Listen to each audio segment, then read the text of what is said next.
Shalom jemaat yang kekasih, kita bertemu kembali dalam ibadah minggu, yaitu minggu ketiga sesudah Paskah pada hari ini. Kita boleh baca tadi bacaan firman Tuhan dari kitab Nabi Yehezkiel pasal 36 ayat 1 sampai dengan ayat yang ke-7,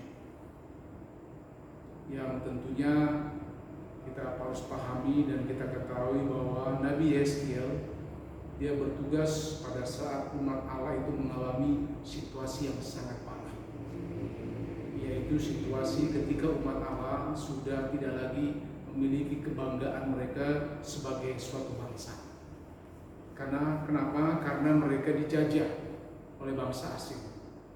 Lebih buruk lagi jemaat yang kekasih, bahwa kehancuran yang terjadi bukan hanya secara fisik, tetapi juga martabat mereka sebagai suatu bangsa sudah tidak ada lagi karena mereka menjadi orang buangan.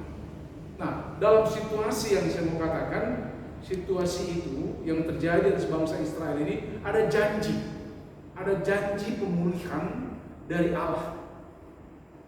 Nah, ada janji pemulihan dari Allah. Nah, oleh karena itu bacaan kita ini mencakup dua aspek, yaitu aspek lahiriah dan aspek batiniah. Kenapa saya katakan demikian? Karena hidup umat Allah ternyata tidak seindah yang dibayangkan dan dijalani. Nah, hidup umat Allah itu rupanya menggenaskan, karena kenyataan hidup umat Allah yang menderita dan hancur, yang sangat jauh dari gambaran hidup manusia pada umumnya. Nah, hal-hal itulah yang diungkapkan dalam nubuat yang disampaikan oleh Nabi Yehezkiel kepada umat Israel. Nah, kalau kita lihat tadi pada ayat 2 dan ayat yang 4 yang boleh kita baca, ada kenyataan bahwa Israel telah mengalami namanya keterpurukan, kehancuran, bahkan juga telah menjadi cemooh dari bangsa-bangsa yang lebih kecil yang ada di sekitar Israel. Tapi ingat jemaat yang kekasih, Tuhan tidak berdiam diri terhadap keadaan umatnya yang telah mengalami keruntuhan, bahkan juga yang tadi saya katakan mengalami cemooh dari bangsa-bangsa lain. Nah, Allah akan melakukan tindakan terhadap bangsa-bangsa yang telah melakukan penindasan, penjarahan terhadap umatnya di ayat yang kelima dalam bacaan kita dalam minggu ini. Nah, dengan kata lain di situ bahwa Tuhan akan membalas segala kejahatan dan kecemaran yang diberlakukan atas Israel. Nah, Allah sendiri yang akan bertindak untuk umatnya, yaitu Israel. Nah, pada ayat 6 dan ayat yang ke-7, nah, ia mengubah dan memperbarui hidup umatnya. Karena itu jemaat yang kekasih, firman Tuhan yang disampaikan oleh Nabi Yehezkiel ini mengingatkan kita juga sebagai gereja, yaitu untuk memberitakan dan menyatakan perubahan dan pembaharuan dari Allah. Dengan kata lain di situ saya katakan gereja mestinya tidak pernah lelah dan tidak pernah bosan untuk melakukan karya-karya Allah bagi semua sesama dan juga dunia.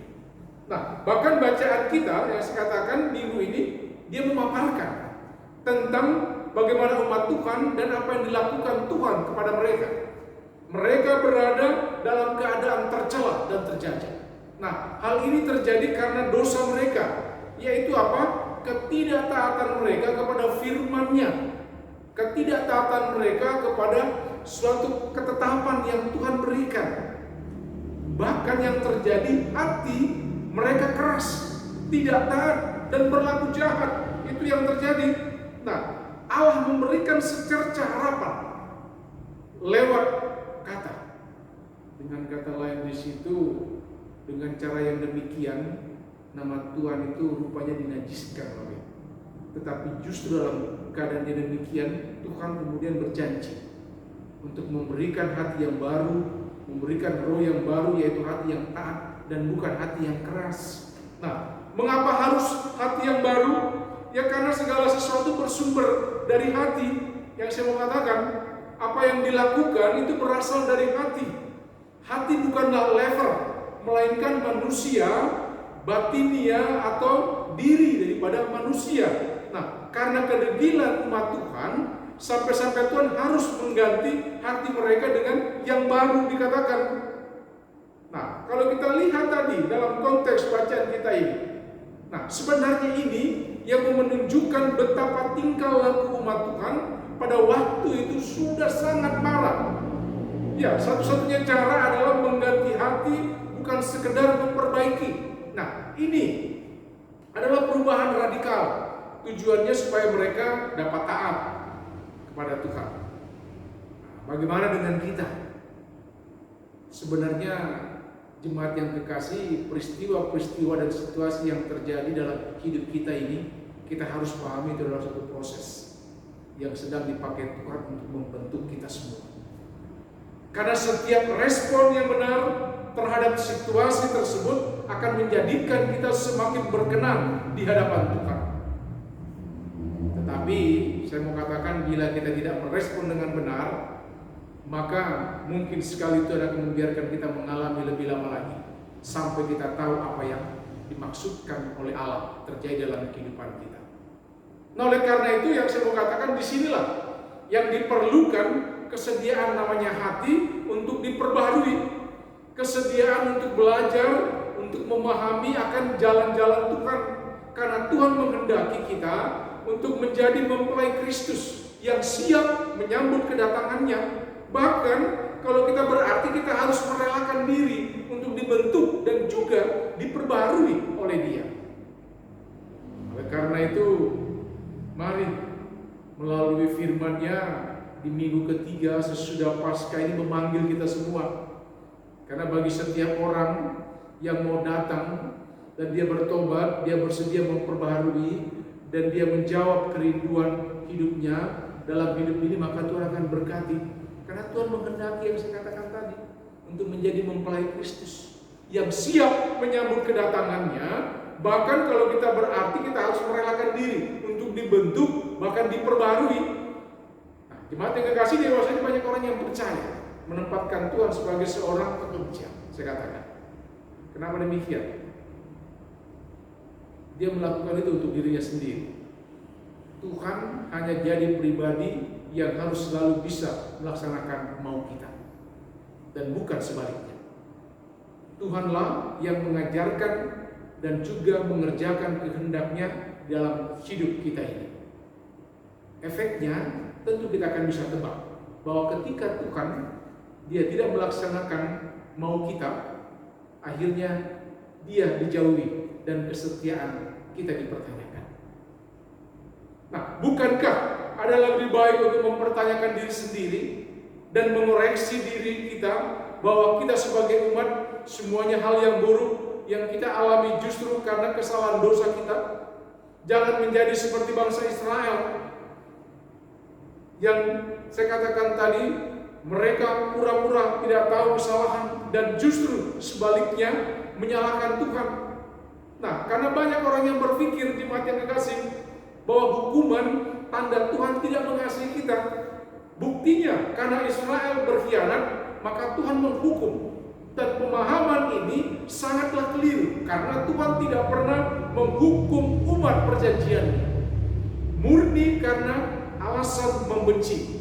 Acap kali Tuhan melakukan itu karena Dia mengasihi umatnya agar tidak terjerumus lebih dalam lagi. Oleh karena itu, kalau kita bandingkan dalam kitab Wahyu pasal 3 ayat 19, saya bacakan di situ.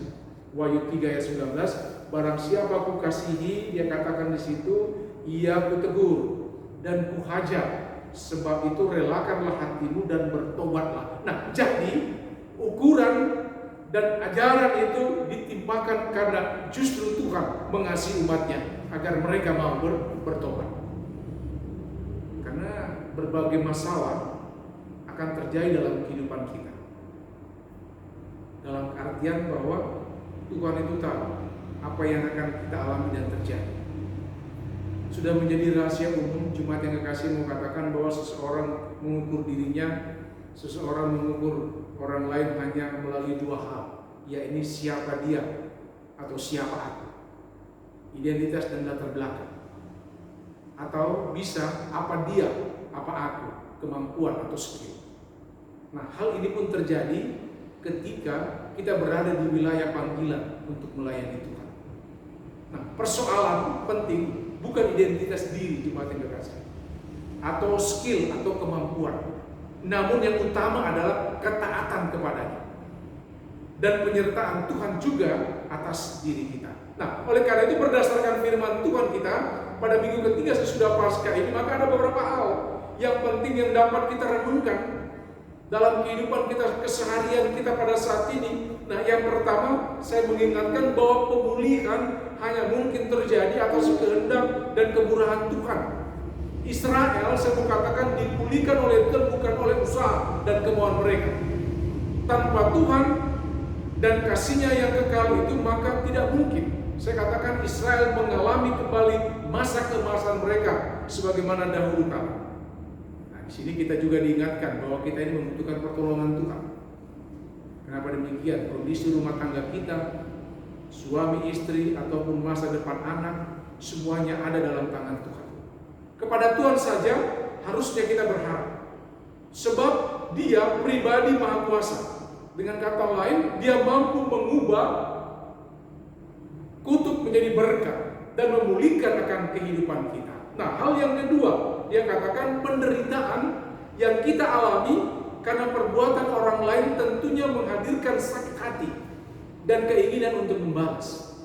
Tapi ingat, menghadirkan sakit hati atau membalas itu bukan dengan kata lain hak kita, tapi haknya Tuhan. Kita tidak boleh menaruh dendam, merancangkan pembalasan. Itu hanya akan menjadikan hati kita penuh dengan sampah busuk karena dendam yang ada. Nah, oleh karena itu apa yang diingatkan di hal yang kedua ini, serahkan saja pada Tuhan. Karena kita harus percaya akan tiba masanya Ia bertindak, Dia berperang untuk kita. Atau dengan kata lain mau saya katakan, Dialah Tuhan yang menyatakan penghukuman dan penghakiman itu. Kita tidak berhak menuding, menjadi juri, itu urusan Tuhan.